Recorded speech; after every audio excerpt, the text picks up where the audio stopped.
Howdy do. How are you? We're here in the Star City of the South, ready to unravel some more mysteries of Roanoke's history. I'm Daniel. And I'm Abby. And we're the Star City Sleuths.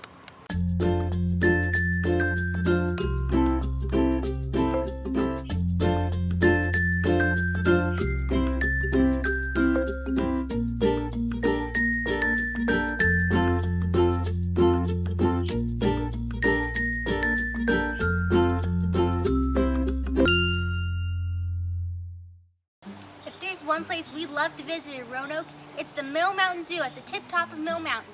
We love to visit our animal friends.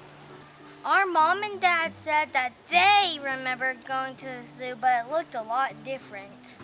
So we got to thinking, what's the history behind our beloved little zoo? Well, what did you think we did? So we did some sleuthing and found out. A mountain in the middle of a city, an 88-foot tall star on the peak of that mountain, a zoo perched on the other. Not many locations can claim that they have any of these, but Roanoke can claim all three. Long ago, in 1951, not long after Roanoke wished upon a star, some citizens of Roanoke got together with city officials and decided that the perfect crowning touch for Roanoke's Mill Mountain Park would be a zoo. So off-duty policemen and firemen got to work and built that zoo. Policemen and firemen? Yeah, but not just them. Everybody got involved. Like who? Prisoners for one, and businessmen, and even kids. Everybody was excited about the new zoo on Mill Mountain. So on July 4th, 1952, the people came for the first time to see the animals in their new, shiny home on top of Mill Mountain. The zoo we visit today is a lot different from the one that they had back then. It was called the Children's Zoo back then. And it only cost $1 to go. And on weekends, it stayed open to 9 p.m. The best part about the old zoo was the theme. The planners of the zoo wanted kids to feel safe while they met animals up close and personal for the very first time. So they chose a Mother Goose theme. There was a little red schoolhouse with a red, white, and blue fence around the yard where lambs waited for Mary. Mary had a little lamb. And kids could go inside the schoolhouse, sit at desks, and even write on a blackboard and ring the school bell. There are 3 houses, one of straw, one of wood, and one of brick. And who do you think lived there? That's right, the 3 little pigs. Behind the brick house, you could find a paid telephone, just in case you needed to call the police when the big bad wolf came sneaking around. Then, on a crooked little spot overlooking the valley, there was a crooked little house that was home to Billy Goat's Gruff. Willie the Whale was the zoo's aquarium. Kids walked right into his mouth to peek at little fish inside. Former site of Willie the Whale Fish Aquarium. Now it's the Tuck Deer Exhibit. There was a prairie dog town and a small animal castle and a cow with a moon. And Goldilocks' house complete with 3 bears out in the yard. Noah's Ark was home to the birds of the zoo. There was also Peter Rabbit's home, Bunnyville. And Peter Pumpkin Eater, a giant pumpkin with different animals living inside. The old zoo even had a stuffed animal museum and what they called a superintendent's castle, where the offices were located. They even advertised that there was a record player inside, playing music through speakers. But there's one very important thing that's been here since the first day in 1952. The Zoo Chew!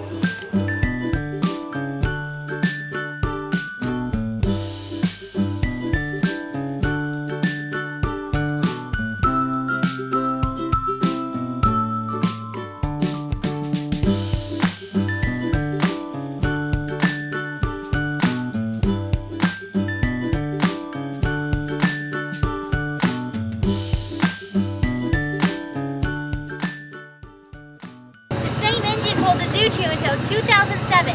When that one was retired and moved to the Virginia Museum of Transportation, a new one was required, and you can still ride the Zoo Chew today. The Children's Zoo welcomed lots of people for the next 20 years, and then in 1971, the circus came to town.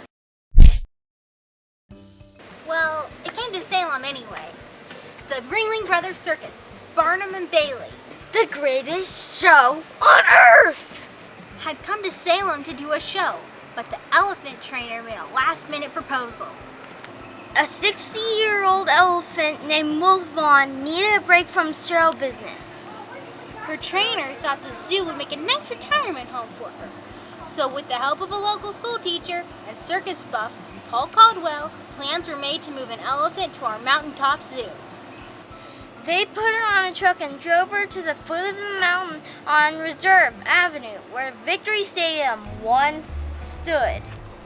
She made herself at home at the football stadium, often taking walks in Wasena Park with Mr. and Mrs. Caldwell, And taking baths in the Roanoke River. Coca-Cola sponsored a contest to rename the elephant. Wolfon was a German name, and they wanted a name that was easier for the Roanoke children to pronounce. I bet an 8-year-old boy won. Nope, a 12-year-old girl suggested the name Frump, and it stuck. What?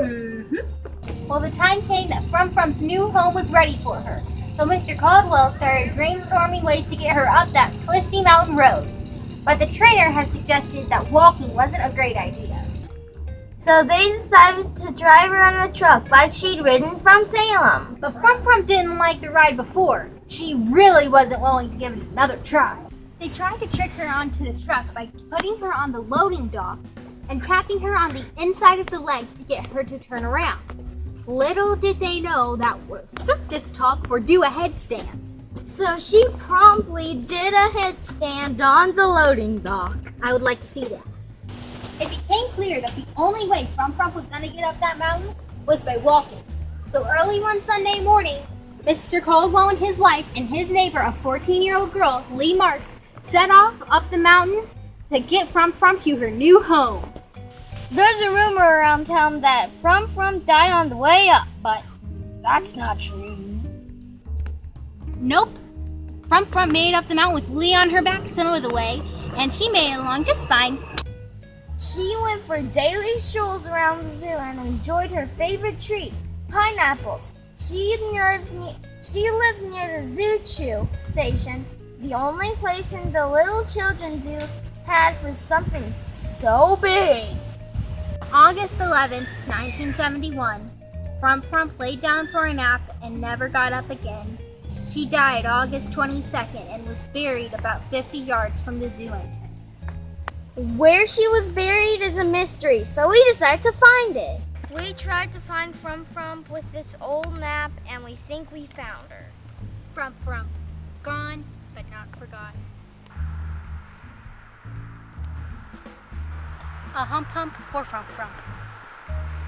How can we talk about Mill Mountain Zoo without talking about Ruby the tiger? I never got to meet her.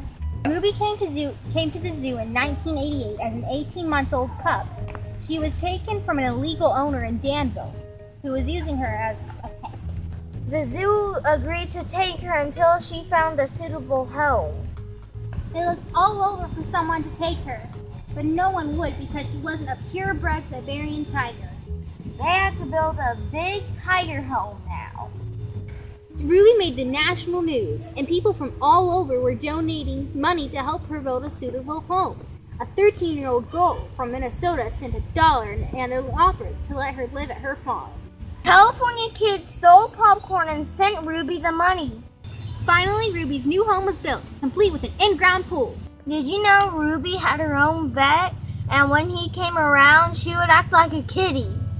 Ruby was a princess. Even though she was part Siberian tiger, even it snowed outside, she wouldn't let snow touch her paws. It seems like Ruby is the zoo's pride and joy. They even have a statue of her right near her habitat. Another interesting resident of Mill Mountain Zoo is a former fugitive of the law and topped Virginia's most wanted list. Literally. Oops, the monkey. Actually, she's a Japanese macaque. Oops is 21 years old and she was born here. And that is actually how Oops earned her name. The macaques were supposed to be under contraceptive to prevent births, And then the keepers came in one day and found Mom holding a baby. Hence the name Oops. She escaped one day, and it was the first escape since 55 years.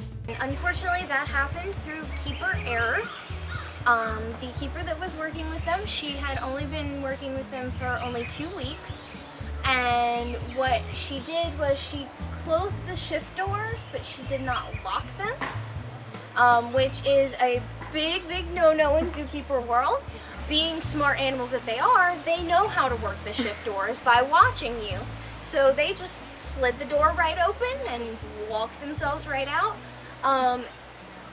Fortunately, most of them stayed in the exhibit, and once they realized what was going on, ran right back in their bunker.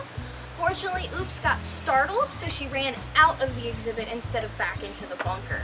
Oops was 11 years old at the time of her escape in 2006. She was on the run for a week before she was spotted a mile from the zoo up in a tree.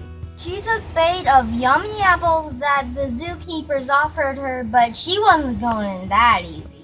After a bit more persuasion, And a tranquilizer dart in her bottom. Oops was happy with her family in her home at the zoo. We've never had any incidences since with the macaques, and it made sure that everybody who is trained on the macaques make sure they check all their locks, everything, double check, triple check, things like that, because the last thing we want is anything to happen to any of our animals here.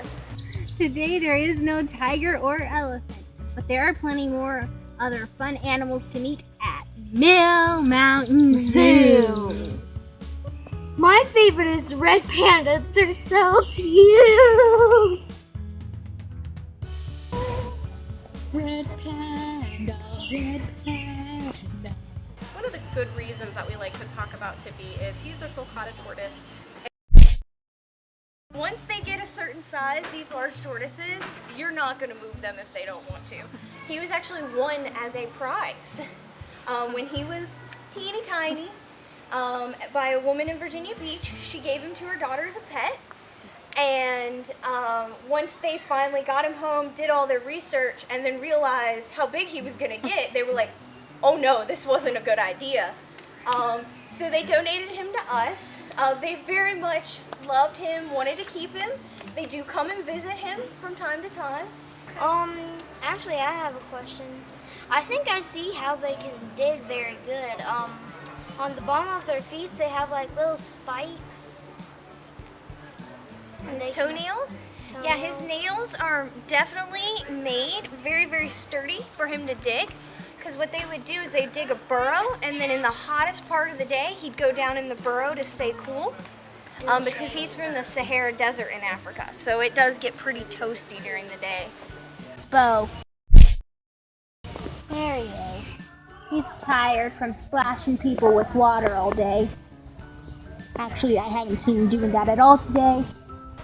He's a pretty old Wolverine. He's around 17 years of age. He was actually rejected by his mother as a kit, and so he was hand-raised, and Jack Hanna actually used him as one of his education animals in his travelings. And then when Bo actually got a little too large, because even though Bo's very friendly and imprinted on people, an animal that large with sharp nails and sharp jaws like a Wolverine, even playing with you can do some damage. But eventually he came to us, and now he gets to live out his years here. Well, that about wraps up our sleuthing for today. We hope you enjoyed and learned something. Please subscribe to our YouTube channel, like us on Facebook, and check us out on Spreadshirt. That's www.starsayssleuths.spreadshirt.com. Tell all your friends. And we'll see you next time on Star City Sleuths! We finally changed it up.